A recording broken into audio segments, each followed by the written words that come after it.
वही बच्चों, आज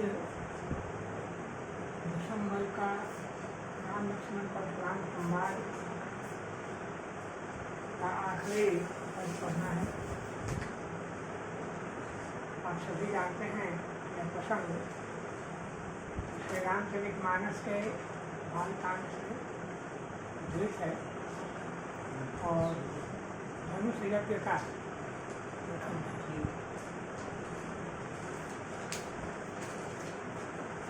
इसमें आपने पूर्व में पढ़ा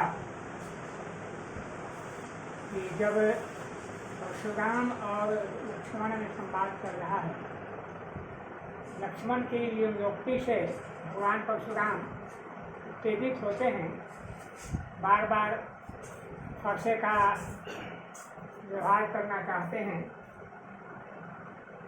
और अंत में महर्षि विश्वामित्र को युवक देख कर कहते हैं, इसे समझाइए अन्यथा मैं इसे मार डालूंगा। और विश्वामित्र मन ही मन मुस्कुराकर ये आश्चर्य करते हैं कि कैसे ऋषि हैं जो अभी तक इस बालक के मर्म को समझ नहीं पा रहे हैं। अब अगला जो अगली बातचीत हो रही है उसमें लक्ष्मण कहते हैं, जब भगवान परशुराम ने विश्वामित्र से कहा कि मेरे बल पराक्रम आदि की बात इसे समझा कर कहें, तो लक्ष्मण ने छिरे एक व्यंग बाण छोड़ा और कहा, कहे लखन मुनि शील तुम्हारा, वो नहीं ज्ञान विदित संसारा। हाँ कि ईश्वर, आपके शील के बारे में, आपके स्वभाव के बारे में, आपके चरित्र के बारे में कौन नहीं जानता। आपका शील तो संसार विदित है, सारा विश्व यह जानता है कि परशुराम का शील क्या है, परशुराम का चरित्र क्या है, परशुराम का स्वभाव क्या है। माते पितहि उरिन भय नीके, दुरिन रहा सोत बर देखे।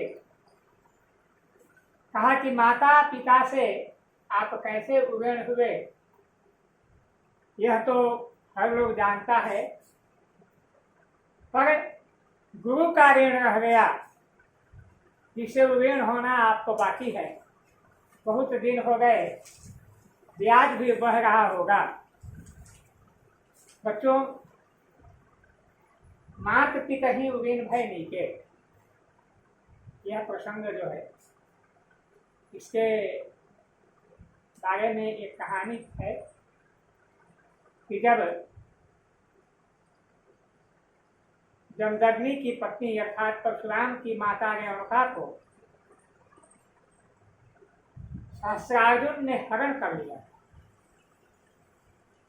और रेणुका किसी तरह वहां से भाग आई आश्रम में, परंतु जमदग्नि को इतना क्रोध आया, उन्होंने अपने पुत्रों को बुलाकर उन्हें आज्ञा दी और कहा कि तुम अपनी माता का शीश भंग कर दो, सिर काट करके मेरे सामने लाओ।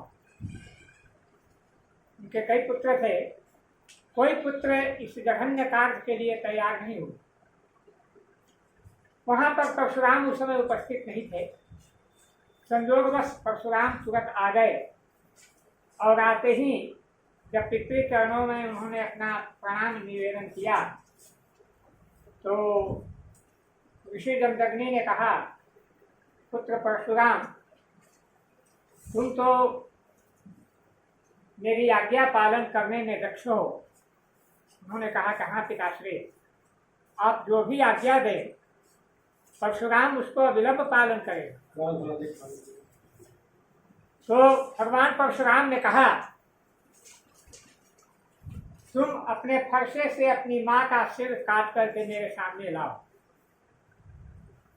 पितृ आज्ञा के वशीभूत परशुराम ने यह नहीं पूछा कि मेरी माता का अपराध क्या है, दोष क्या है। उन्होंने फरसा उठाया, मातृ चरणों में प्रणाम किया और कहा कि माता श्री, पितृ आज्ञा से मैं आपका वध करने जा रहा हूँ। और फरसा उठा करके उन्होंने रेणुका का सिर काट दिया और काट करके अपने पितृ चरणों को अर्पित कर दिया। इसे आज्ञा पालन से जमदग्नि इतने प्रसन्न हुए कि उन्होंने परशुराम को कहा कि धन्य हो वत्स, धन्य हो तुम्हारी पितृभक्ति अनन्य है। तुमने जो मेरी आज्ञा का तत्काल पालन कर दिया है, मैं बहुत प्रसन्न हूँ उससे। तुम वर मांगो, तुम्हें क्या चाहिए, जो मांगोगे वही दूंगा।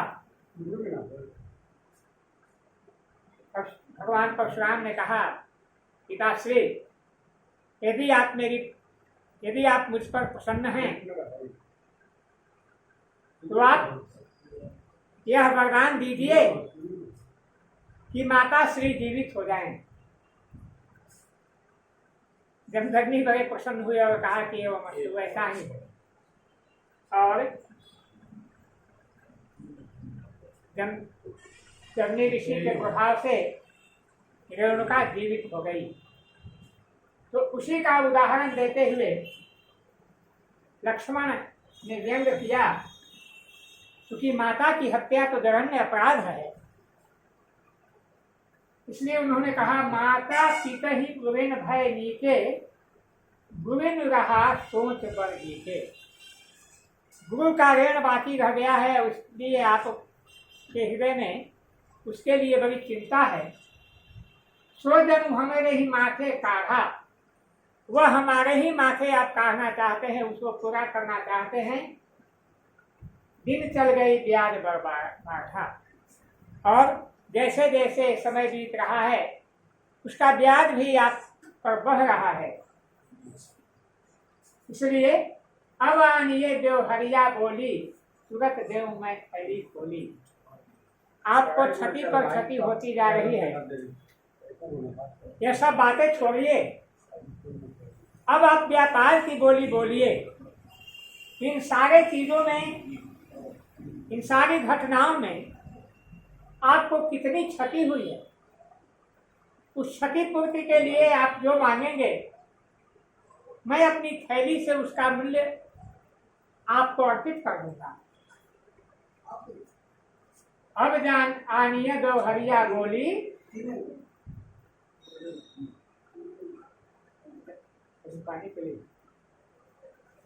अब आनिए दो हरिया बोली, तुरंत देव मैं थैली खोली। सुनी कटु वचन कुठार सुधारा, ऐसा कठोर वचन सुन करके उन्होंने तुरंत फरसा तान लिया। हाय हाय सब सभा पुकारा। अब जब बिल्कुल लक्ष्मण की हत्या के लिए उद्यत हो गए तो सारी सभा में हाहाकार मच गया, सब लोग हाय हाय करने लगे। भृगुवर परशु देख खावहु मोही, विप्र विचारी बचौ द्रोही। उसके बाद लक्ष्मण को भी स्वरारोष आ गया और उन्होंने कहा, ये भृगुवर, ऐ ऋषिवर परशुराम, आप बार बार मुझे फरसा दिखला रहे हैं, आप क्या समझते हैं? मैं तो आपको केवल ब्राह्मण समझ करके छोड़े जा रहा हूं। यदि आप ब्राह्मण नहीं होते तो रघुपतियों को युद्ध में ललकारने वाला व्यक्ति जीवित नहीं रहता। भगवान श्री राम ने भी कहा, कहीं स्वभाव न कुल ही प्रशंसी, काल हूँ डरहि न रण रघुवंशी। रघुवंशी ने तो काल से भी नहीं डरते, आप क्या हैं? तो उसी जोश के साथ लक्ष्मण ने कहा, भृगुवर परशु दिखावहि मोही, विप्र विचारी बचौ नृपद्रोही। ऐ राजाओं के शत्रु, आप विप्र हैं, आप ब्राह्मण हैं, इसीलिए अभी तक बच रहे हैं, अन्यथा अब तक मैं ही आपको मार डालता। और बार बार आप जो फरसा दिखा रहे हैं इससे मैं डरने वाला नहीं हूं।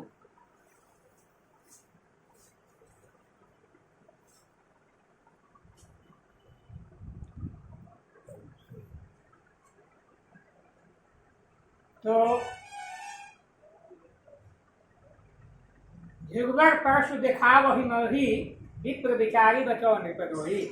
आप बार बार जो मुझे अपना परसा दिखला रहे हैं, आप केवल इसलिए बच रहे हैं कि आप ब्राह्मण हैं और मेरा कुल ब्राह्मणों पर कभी भी शस्त्र नहीं उठाता। मिले हैं न कबहु सुभट रण गाढ़े, द्विज देवता घर ही के बाढ़े। आपको कभी रणभूमि में सुभट लोगों से मुलाकात नहीं हुई, भेंट नहीं हुई, अर्थात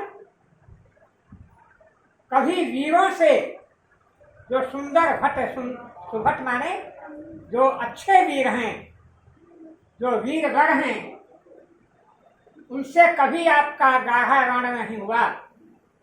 रणभूमि में कभी आपका पाला उनसे नहीं पड़ा। द्विज देवता घर ही के बाढ़े, आप अपने घर में ही सम्मान पा रहे हैं।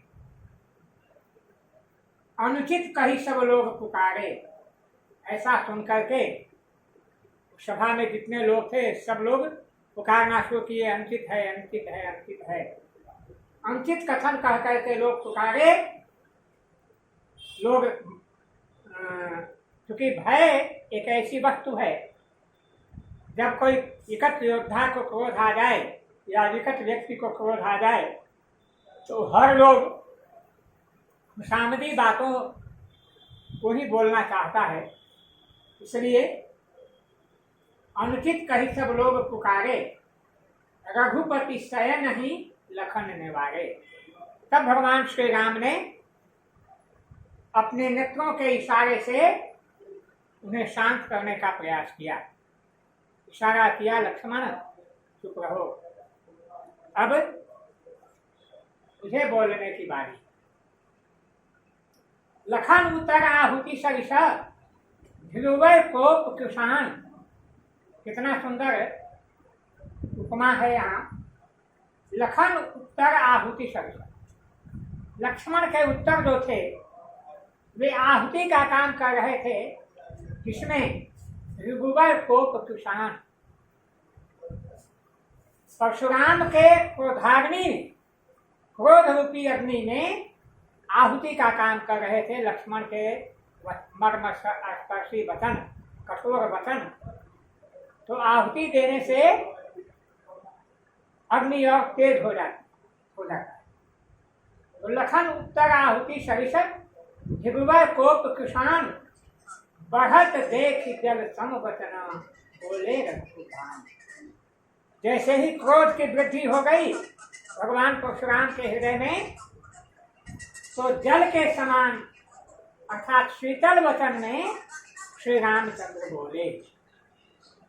क्योंकि गर्म अग्नि भी, गर्म जल भी अग्नि को बुझा देने की क्षमता रखता है। ठीक वैसे ही धीर वीर गंभीर श्री राम जल के समान शीतल वचन में भगवान परशुराम को संबोधित किया। बढ़त देख जल संवचना, बोले रघुकुल धाम। आज यह पाठ समाप्त हो गया। धन्यवाद।